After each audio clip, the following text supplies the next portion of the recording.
राम दोस्तों, आज हम ऐसी कथा के बारे में सुनेंगे जिसको शायद ही आपने सुना होगा। आज हम जानेंगे कि हनुमान जी को हराने वाले वो 3 शक्तिशाली योद्धा कौन से थे। आखिर कौन थे जो हनुमान जी को हराने वाले वे 3 शक्तिशाली योद्धा। हनुमान जी जिनकी शक्ति मात्र से ही बड़े से बड़े योद्धा घुटने टेक देते हैं, जिनके पराक्रम और अद्वितीय बल की कहानियां हम सब ने अगणित बार सुनी हैं। कहते हैं महादेव के अंशावतार हनुमान जी बहुत शक्तिशाली थे और जिन्हें हरा पाना नामुमकिन था। लेकिन ऐसे ही कुछ दुर्लभ अवसर आए जब महाबली हनुमान जी को भी हार स्वीकार करने पर विवश किया गया।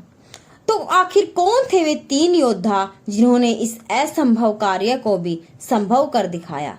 क्या यह हनुमान जी की हार थी या उनकी अद्भुत विनम्रता और रणनीति का परिणाम।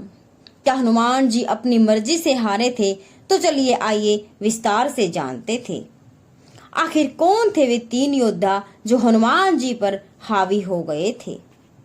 तो दोस्तों, वीडियो शुरू करने से पहले अगर आप चैनल पर नए हैं तो चैनल को सब्सक्राइब जरूर करें। तो आइए जानते हैं। लव और कुश पद्म पुराण के पाताल खंड अध्याय 1, 2, 3 के अनुसार एक समय जब प्रभु श्री राम के अश्वमेध यज्ञ का घोड़ा लव कुश के आश्रम में पहुंचा तो लव ने उस घोड़े को बांध दिया और इस कारण लव कुश का श्री राम की सेना के साथ युद्ध छिड़ गया। कहते हैं उसी युद्ध के दौरान कुश और शत्रुघ्न जी का आपस में मुकाबला हुआ और उस समय कुश ने अपने बाणों द्वारा शत्रुघ्न जी को पराजित कर उन्हें मूर्छित कर दिया। वहां शत्रुघ्न जी को गिरा हुआ देखकर सूरत वहां आए और कुश के पास पहुंचकर अनेकों बाण चलाए, पर कुश ने एक भयंकर बाण हाथ में लिया और जिसके छूटते ही वो बाण मौत का रूप लेकर सूरत की छाती को भेद गया और सूरत मूर्छित होकर वहीं गिर पड़े। सूरत के गिरने पर कुश को विजय हुआ देख पवन पुत्र हनुमान जी ने एक विशाल वृक्ष उखाड़ लिया और उस वृक्ष को कुश की छाती पर दे मारा। उस वृक्ष की चोट खाकर कुश ने अपनी माता को याद करते हुए धनुष पर अमोघ सहारा अस्त्र रखा और उस भयंकर अस्त्र को देखकर हनुमान जी ने प्रभु श्री राम का ध्यान किया, लेकिन इतने में ही उनकी छाती पर उस अस्त्र की करारी चोट पड़ी। उसके लगते ही हनुमान जी मूर्छित होकर जमीन पर गिर पड़े।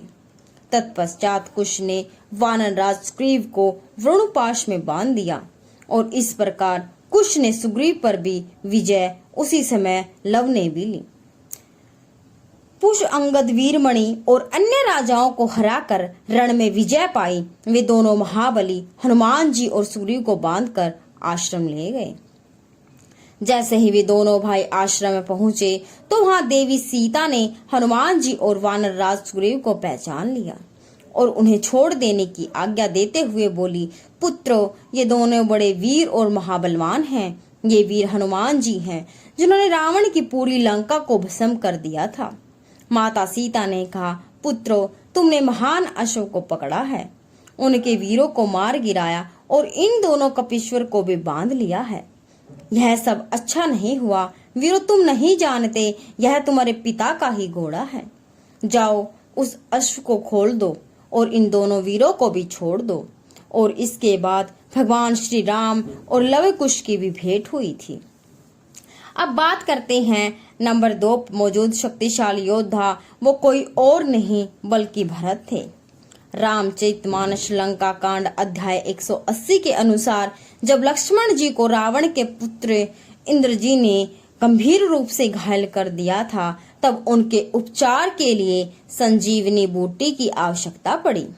हनुमान जी हिमालय से संजीवनी बूटी लाने गए, लेकिन उचित जड़ी बूटी की पहचान न कर पाने के कारण उस संपूर्ण पर्वत को ही उठा लाए।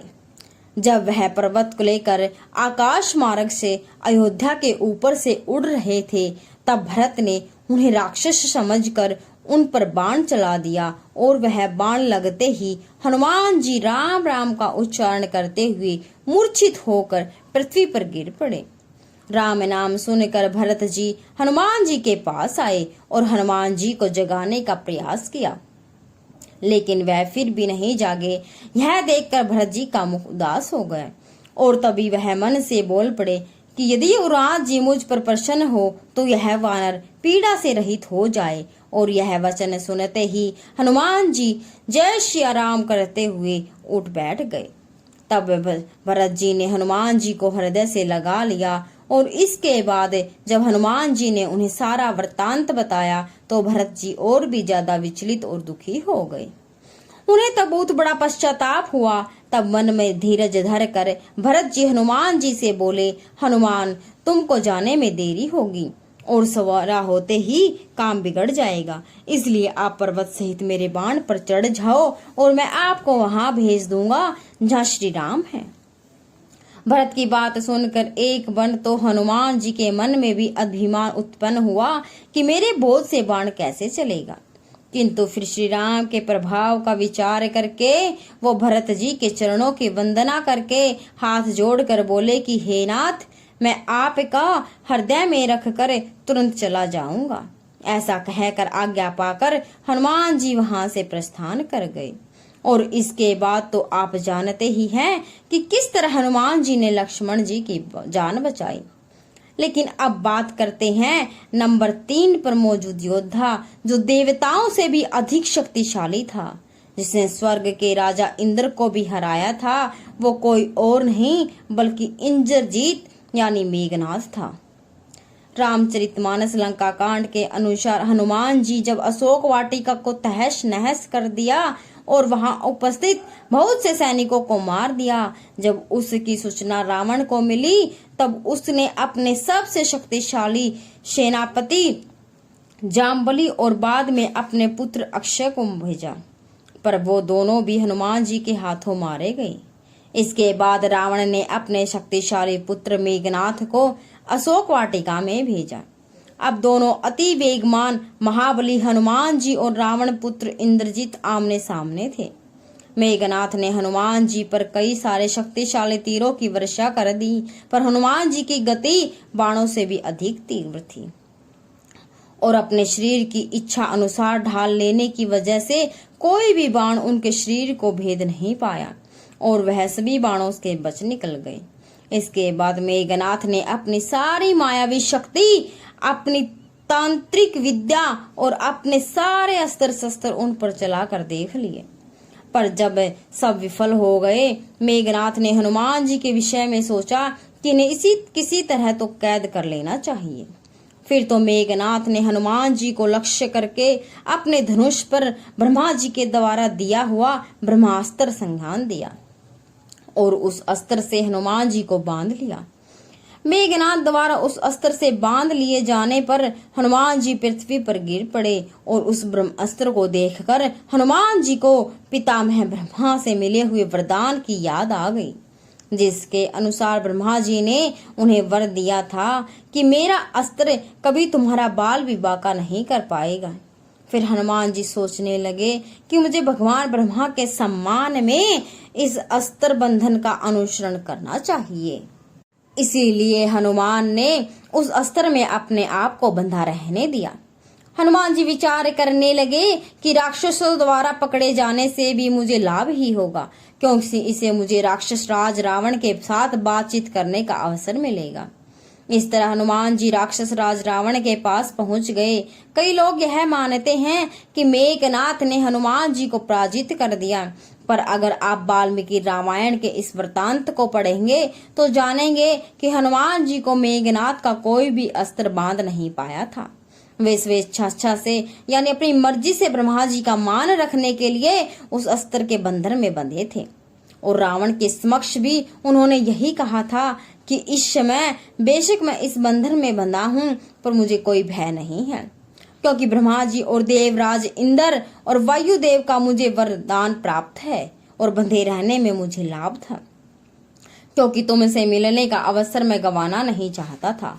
कोई भी दिव्य अस्त्र हो या बंधन, चाहे वह किसी भी राक्षस के ने चलाया हो या किसी देवता ने, उनसे मैं बंधा या मारा नहीं जा सकता। हनुमान जी को पराजित करना असंभव था, किंतु भरत और लवकुश हनुमान जी पर हावी अवश्य हुए थे और इनका वर्णन पुराणों और रामायण में भी मिलता है। जो कि हमसे आपको यथार्थ सुना। लव और कुश हनुमान जी के आराध्य श्री राम जी के पुत्र थे और भरत जी श्री राम जी के भाई स्वयं नारायण के अंश से उत्पन्न होने वाले यह योद्धा बहुत शक्तिशाली हो सकता है उनके सम्मानवश हनुमान जी झुके हो। बाकी आपका क्या मानना है? क्या सचमुच इन तीनों ने ही हनुमान जी को हराया था? आपके क्या विचार है? कमेंट बॉक्स में हमें जरूर बताएं। अगर आपको यह वीडियो अच्छी लगे तो इस वीडियो को लाइक और शेयर जरूर करें और अगर चैनल पर नए हैं तो चैनल को सब्सक्राइब जरूर करें। जय श्री राम।